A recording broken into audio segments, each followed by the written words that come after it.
Comme vous le savez, ça fait 7 ans que cette chaîne existe déjà, puisqu'elle a été créée le 2 juillet 2013. À cette époque-là, j'avais 16 piges bientôt, donc je venais de terminer ma seconde et j'allais entrer en première littéraire, c'est dit scientifique, tu t'es gouré. C'est assez rigolo puisqu'aujourd'hui je suis en train de terminer mon Master 2 et en septembre j'aurai terminé mes études. Donc 7 ans, ça fait beaucoup. Aujourd'hui je me suis dit, on va faire un truc hyper original pour célébrer entre guillemets ces 7 ans et surtout vous montrer aussi pourquoi cette chaîne a mis autant de temps à se faire connaître. C'est que mes premières vidéos c'était de la grosse merde, voilà.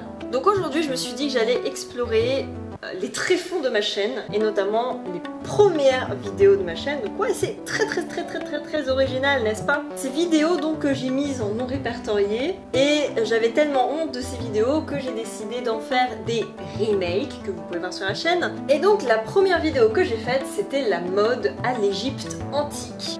Les âges de la mode à l'Égypte antique, 3662 vues, 90 j'aime, elle est sortie le 2 juillet 2013, j'étais très fière de moi. Pour vous remettre donc dans le contexte, on était pendant les vacances d'été, je me faisais chier et c'est pour cette raison que j'ai créé cette vidéo, que j'ai créé cette chaîne également. Et il faut savoir qu'à l'époque je n'avais pas de caméra, pas de micro, pas de logiciel de montage correct. Donc j'enregistrais en fait sur mon ancien appareil photo et pour faire la vidéo quand je me suis mise à me montrer, mais avant cela je ne me montrais pas puisque je ne voulais pas dans un premier temps me montrer à la caméra. Donc j'enregistrais avec le micro de mon appareil photo, donc c'est-à-dire que je prenais mon appareil photo, ceci est mon appareil photo, comme ceci, parce que le micro était sous l'appareil photo. Ce qui fait que le son est absolument dégueulasse. C'est le fait que j'ai racheté quand même un micro depuis parce qu'à un moment donné faut pas déconner quoi. Et je montais bien évidemment sur le fameux, l'unique logiciel des pauvres qui est infâme, tu ne peux rien faire là-dessus, à part découper les vidéos et mettre un peu de son par-dessus. Je me rappelle à l'époque où j'ai commencé à rajouter de la musique pour dynamiser un peu, je devais d'abord monter la vidéo avec la voix off et les images ou moi en train de parler face caméra, faire le rendu de la vidéo et ensuite la remettre dans Windows Movie Maker et rajouter la musique et couper la musique au moment où je voulais. Eh bien on va la regarder ensemble. Bon déjà vous remarquerez le 4 tiers, hein, évidemment, c'était l'époque où la HD commençait à être popularisée, mais bon on était encore quelques-uns à être au 4 tiers, dont Bibi, hein, puisqu'elle montait sur Windows Movie Maker qui évidemment faisait un rendu en 4 tiers. Voilà, allez c'est parti, il va falloir affronter ça. Hein. Bonjour à tous et bienvenue pour ce premier épisode de l'histoire de la mode. Bon, je vais revenir à mon état normal. Pour commencer par le commencement, nous allons aujourd'hui parler de la mode à l'Égypte antique. Ouf. Oui, c'est vrai. Cette intro, rien ne va, le son ne va pas, l'articulation ne va pas, le hockey, elle a l'air folle. Pour vous dire la vérité, je m'inspirais beaucoup à l'époque des points culture, puisque c'était la grande époque du point culture, et donc c'était un peu le plectrum, quoi. Sauf que ça ne fonctionne pas. Et ce générique dont fait sur Windows Movie Maker, ça se voit très bien hein, par ce petit éclat hein, qui apparaît là comme ça avec les lumières. Ça c'est typique Windows Movie Maker. Et la musique que vous entendez c'est Undisclosed Desires de Muse. Muse qui est un groupe que j'adorais à l'époque, que j'aime bien encore aujourd'hui, mais à l'époque j'étais vraiment fan. Et je trouvais que cette petite intro était sympathique. La mode à cette époque, soit entre 2000 et 4000 ans environ, quand même, n'était pas aussi accessible et aussi changeante qu'aujourd'hui. J'avais une voix très chelou. J'ai l'impression d'être une gamine quand vous comparez avec ma voix de l'époque. Je parle vraiment comme ça. J'ai vraiment une voix aiguë. Je pense que c'était le stress parce qu'à l'époque, évidemment, je n'étais pas du tout habituée au fait de m'enregistrer. Aujourd'hui, je suis largement habituée. Et les qualités des images sont dégueulasses. Il faut savoir que dans le générique, vous avez vu, non pas Nora Mignon, mais Anonymous Musical. Qu'est-ce que c'est que ce pseudo, vous allez me dire? C'est mon tout premier pseudo sur cette chaîne. Pour vous dire la vérité, en fait, cette chaîne, je l'ai pas créée et je me suis dit, allez, je fais de l'histoire. En fait, à la base, je voulais créer une chaîne, mais je savais pas trop de quoi. À la base, je voulais faire une chaîne de musique. Et le but, en fait, c'était encore une fois de pas me montrer, parce que j'avais très peur de me montrer à l'époque sur YouTube. Et donc, en fait, on me voyait chanter, mais on voyait pas ma tête. Donc, je me suis dit, Anonymous, genre, musical, musique anonyme. Ouais, c'est un pseudo de merde, ouais. Et à l'époque, donc quand j'ai commencé ma chaîne, je m'appelais Anonymous Musical, voilà. C'était mon premier pseudo, mais il est vraiment nul à chier. Remarque, Nora Mignon, c'est pas mieux, mais au moins, voilà. Maintenant, tout le monde me connaît sous Nora Mignon. Ça reste quand même un peu plus simple. Je trouve que Anonymous Musical, c'est horrible. Vous avez entendu? On entend, moi, en train de cliquer. Vêtements plissés. Ça, en fait, c'est moi quand j'étais sur mon premier petit ordinateur portable et j'écrivais mes textes là-dessus. Et donc, encore aujourd'hui, quand j'enregistre ma voix off, le texte est sur l'ordinateur. Et donc, ce petit, c'est moi qui suis en train de descendre, en fait, la page pour pouvoir lire la suite, parce qu'à l'époque, je ne connaissais pas le montage du son, en fait. Voilà, donc tous les moments un peu nuls, les pauses et les respirations, vous les entendez. Voilà, si vous voulez un tuto de comment ne pas faire les choses, voilà, n'hésitez pas, vous avez de très bonnes vidéos. Ces vêtements pour... Ah, ça par exemple. Aujourd'hui je ne supporte plus d'entendre ça, mais à l'époque je les laissais tout le temps. C'est un truc que tu coupes obligatoirement maintenant, c'est le... Tu sais, quand tu recommences à parler, moi je le laissais à l'époque, c'est insupportable. C'est insupportable. Mais il pouvait être aussi beige ou écru pour les hommes, et même vert, rouge ou jaune pour les femmes. Wouh, ça pète! J'essayais vraiment d'être drôle, hein. Mon credo ça a toujours été de parler d'histoire avec humour. Aujourd'hui c'est vrai que je suis un peu plus sérieuse dans mes vidéos, même si j'essaie toujours de mettre des petites touches d'humour dans mes vidéos. Je veux pas être totalement sérieuse non plus. Mais là je m'obligeais, je me forçais à faire des blagues. C'est pour ça qu'aujourd'hui je ne me force plus, donc c'est quand même vachement plus agréable.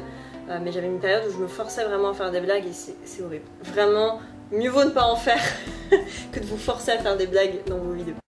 L'homme, justement, transition, a beaucoup évolué à travers les ans. Mais sa tenue phare était toujours la pagne, tissu arrivant jusqu'en... Non, c'est pas la pagne, c'est le pagne. Dommage, hein, on était pas loin. Nous, sous l'Ancien Empire, maintenu par une ceinture ou une lanière de tissu ou de cuir à la taille. On pourrait le voir comme un pareil aujourd'hui. Cette pause interminable. Je pourrais, je pense, aller viser 5 secondes de pause là. C'est tellement long.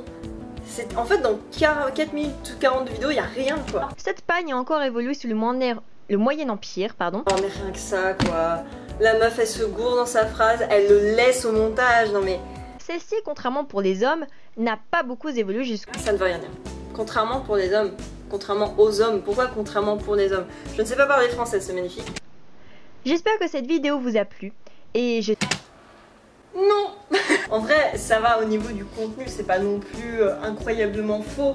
Ça sera jamais pire que Sissi. Mais le problème, c'est que... encore une fois, je me force à être drôle, il y a des blancs, c'est mal monté, c'est mou... Enfin, voilà quoi, c'est dur, c'est dur. Donc on va maintenant regarder la première vidéo où je suis apparue sur YouTube, celle sur Joséphine de Beauharnais. Alors, elle est sortie en avril 2014, donc j'avais quand même un peu plus de bouteilles, on va dire. Donc on va espérer que ça soit un peu plus supportable et un peu plus regardable, même si je pense pas que ce soit non plus très génial. Waouh, alors déjà là on monte dans le temps là. Là j'avais 16 ans. J'avais 16 ans. Pour vous faire un peu le topo, j'adore, j'ai l'impression de voir une capsule temporelle. Donc là je filmais toujours avec ce fameux appareil numérique avec lequel je faisais la voix off. C'est rigolo puisque derrière moi il y a genre ma Nintendo DS avec les boutons de Guitar Hero. Donc je jouais à Guitar Hero à ce moment là. Et là j'ai mon fameux tableau que j'ai eu pendant des années. En fait j'avais calligraphié sur des pages que j'avais assemblées par la suite. Je préfère être détestée pour ce que je suis qu'être aimée pour ce que je ne suis pas. Une citation de Kurt Cobain parce que j'étais aussi à fond dans Nirvana à l'époque. Et voilà, une Nora de 16 ans avec des cheveux ultra longs. Je les coupais jamais à l'époque. Des espèces de créoles dégueulasses que je ne mettrai plus aujourd'hui. Et évidemment, les petits boutons d'acné un peu camouflés par la qualité assez médiocre de l'appareil numérique.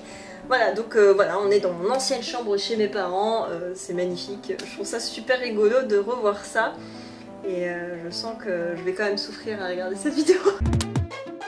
Voilà. Alors il faut savoir que quand j'ai pris la décision d'apparaître sur ma chaîne, c'est justement parce que j'étais souvent comparée au Point Culture, mais clairement je faisais pas aussi bien.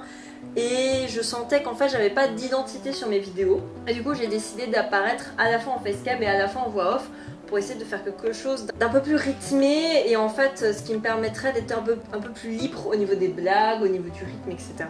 Et c'est pour ça que j'ai fait ça. Et on a ce générique donc qui a changé. À cette époque-là, je suis devenue Nora Mignon officiellement. Petite anecdote, ce surnom il est totalement au pif. J'avais mis sur Google+, j'aurais jamais, parce qu'à l'époque c'était encore Google+, j'aurais jamais cru qu'il l'aurait accepté et Google+, a accepté ce pseudo. Pareil, on a la police KS Guy qui est une police que j'ai utilisée pendant très longtemps, qu'aujourd'hui je m'en lasse un peu donc j'ai utilisé d'autres polices. Un Disco Designer de Muse qui est toujours la musique du générique mais en accéléré puisqu'à cette époque là j'ai découvert la magie des droits d'auteur. Donc dans le doute je me suis dit je vais l'accélérer parce que c'est la technique de tout le monde, accélérer une musique pour ne pas avoir de droits d'auteur, pour que le robot ne te détecte pas. Donc on a changé de générique, on est sur un truc un peu plus sympatoche, voilà, on a du progrès, on a du progrès. Donc Joséphine... Oh, il y a des mouvances d'image, quelque chose qu'il n'y avait pas avant. Donc vraiment j'avais cette volonté à l'époque de dynamiser mes vidéos et ça c'est très bien parce qu'effectivement, qu'est-ce qu'on se faisait chier sur les premières. Joséphine de Beauharnais est née le 23 juin. Comme Zinedine Zidane. 1700. Alors on revient sur des blagues forcées. C'est bien, hein, j'étais en train de reconnaître des progrès et je vois deux choses qui ne vont pas, la blague nulle et ce fameux découpage pourri parce que, comme je vous le disais, je montais sur Windows Movie Maker qui était pourri. Par exemple sur Sony Vegas, sur lequel je monte aujourd'hui, ou sur Adobe, vous avez le spectre de l'audio qui vous permet de couper au bon moment.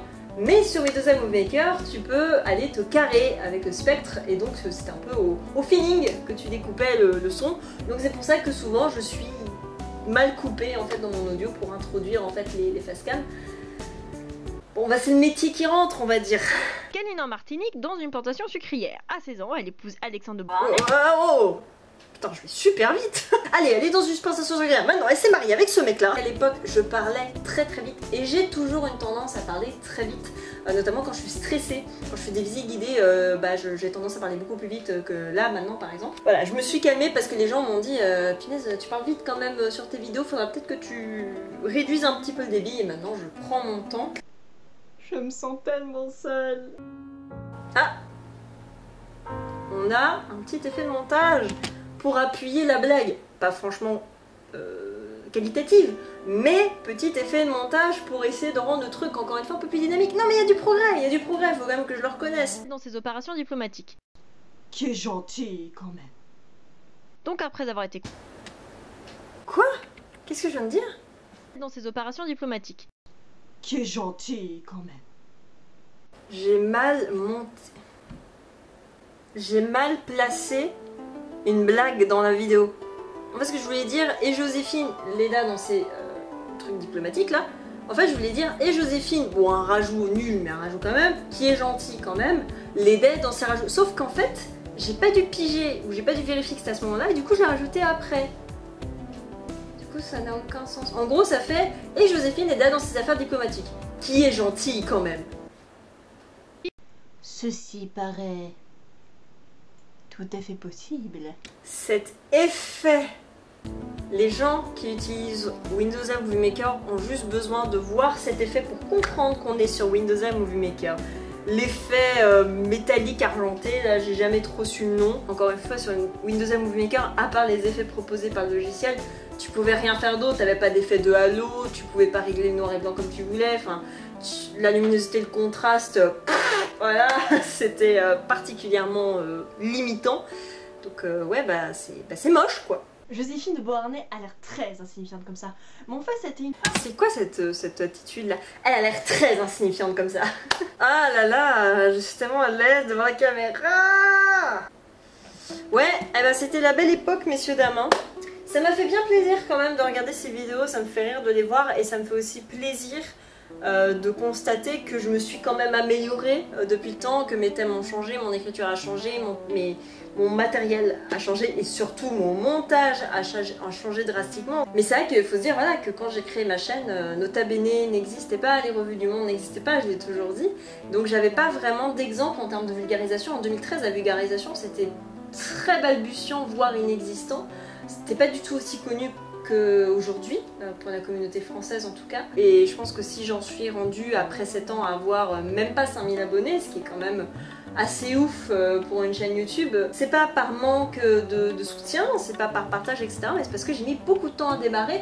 Donc en fait, ça fait 7 ans que ma chaîne existe, mais on peut dire que ma chaîne est vraiment, on va dire, qualitative, que depuis peut-être, on va dire, allez, 4-5 ans je dirais. Je peux pas trop rien y faire. En tout cas, moi ce que je vois aujourd'hui, c'est que j'aime beaucoup, je suis fière de ce que j'ai fait de ma chaîne, je suis fière des vidéos que j'ai pu faire, je suis contente que des gens l'apprécient, que des gens partagent la chaîne régulièrement quand même, et surtout d'avoir une communauté comme la vôtre qui est super, qui m'a toujours soutenue depuis le début. Et c'est ça aussi qui m'a aidé à grandir, à me développer, à faire des vidéos plus qualitatives, à ne pas traiter les mêmes sujets. J'ai aussi eu voilà, l'influence de tout le YouTube game en général, mais voilà. Donc j'espère que ce petit retour dans le passé extrêmement simple, mais je voulais pas trop me faire chier, il faut dire, vous aura plu. Moi ça m'a fait plaisir de revoir un peu tout ça, c'est un peu de la nostalgie, hein. Faut se le dire. Donc petite vidéo avant en fait période de vacances pour moi parce que je finis mon stage et un mémoire à rendre. J'ai quand même un mois d'août dont j'aimerais un peu profiter pour me reposer même s'il faut que j'avance sur mon mémoire. Donc je ne ferai pas de vidéo et la prochaine arrivera en septembre au mieux, en octobre au pire. Voilà, je ne vais pas fixer de mois précis. En tout cas d'ici là je vous souhaite d'excellentes vacances malgré le contexte, etc.